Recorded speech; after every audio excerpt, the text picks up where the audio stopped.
I love animation. I always have. I remember vividly one of my first memories was being traumatized by All Dogs Go to Heaven. How is this a children's movie? This movie is disturbing. I remember it freaking me out even then. Like the aesthetic, the art style, the subject matter too. You're dealing with, children almost dying, dogs dying. And not only that, drowning too. Drowning really freaked me out. And that movie had a lot of that. A lot of drowning, so much drowning like you've never seen before. But anyway, I digress. Honestly, these days, if you open up social media, the general thought consensus seems to be that cinema is dead. There's no original films anymore. And while that may be true, we are also making more movies now than ever before. But I'm not going to talk about all those movies. I want to talk to you about animation in general. Because right now, I think we're going through another golden age of animation, and people seem to be missing it. I don't know if anyone's noticed, but we've had banger after banger after banger for many years now, and it doesn't seem like it's gonna slow up anytime soon. So in this video, I'm gonna give you a couple of recent examples just in recent years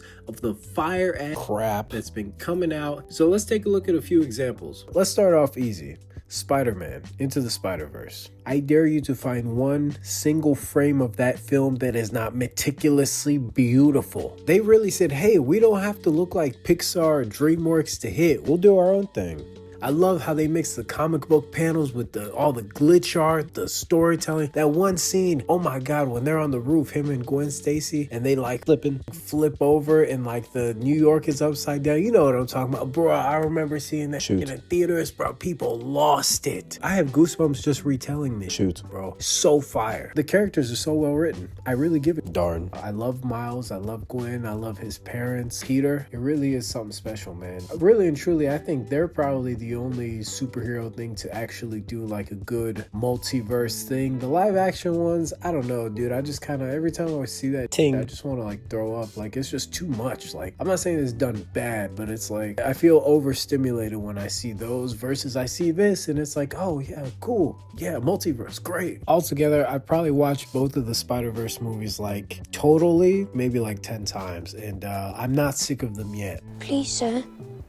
I want some more. I think a lot of these films that come out nowadays, like, which they're cool movies and they're fun, but I think eventually with time, they're going to show their age the same way that the big spectacle movies from 30, 40 years ago do. Oh, what the? I think this movie is not just great today. I honestly think it might be timeless, but we'll see. Hey, what can I say, bro? I'm a big sucker for some Ninja Turtles, man. When Mutant Mayhem showed up looking like it was drawn in someone's textbook and colored with highlighters, and that's a compliment. I mean, the animation is raw, messy, and bold. It fits the energy of actual teenagers. It doesn't just look good, it looks alive. One of the biggest things that stands out in that movie is the voice cast, to be honest. Everyone played their part, everybody. Seth Rogen, Ice Cube, the young boys that play the Ninja Turtles, the girl that plays April. These guys snap, bro. They do so much with their voices, like it's fantastic. I love that style, man, that animation style. The pacing's good, the music's good. Yeah, Mutant Mayhem, 10 out of 10. I get it. Maybe comic book movies are not really your thing. Maybe you're into more drama or high concept type of thing. Well, we got something for you too. The Boy and The Heron is pure Ghibli dream logic. It doesn't spoon feed, it floats. It drifts through death, memory, legacy like a watercolor fever dream. I don't even know what that means. No one knows what it means, but it's provocative. No, it's not. It gets the people going. It's a reminder that Miyazaki isn't just making movies, he's painting emotion.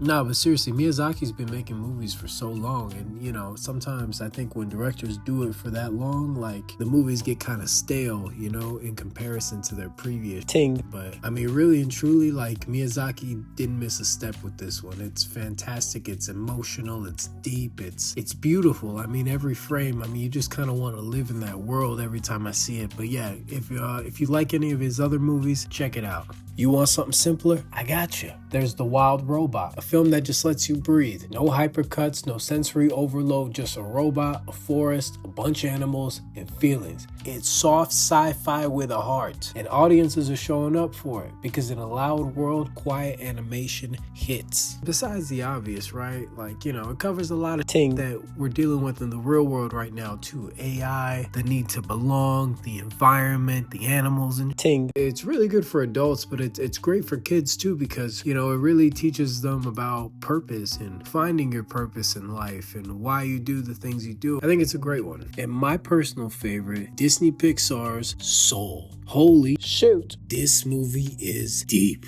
Entertaining from start to finish, but deep. This movie's about a guy who dies, loses his soul, regrets the life he lives, tries to come back, and basically live the life that he wanted to live, following his dreams. It's about getting stuck in the day-to-day monotony and giving up on your dreams, and just how that kills your soul and you literally lose it on the astral plane. Like, very high concept thing for a children's film, but it works. It really does have its own unique look too, and I love that they incorporated jazz with everything. I think that's really cool. You don't see too many movies about jazz. And I think too, Disney Pixar having a black protagonist that doesn't feel forced, it doesn't feel like somebody made them. It seems genuine, and it seems like they really wanted to have one, and it was part of the story, and it was great. To be honest, my favorite Pixar film of all time. Like, it's very good. And the last one I'll mention is Flow. Yeah, the cat movie that just won the Oscar. No dialogue, just water and just movement. Just this little cat surviving a flood with strangers turned family. And here's the wild part. It was made using a software called Blender.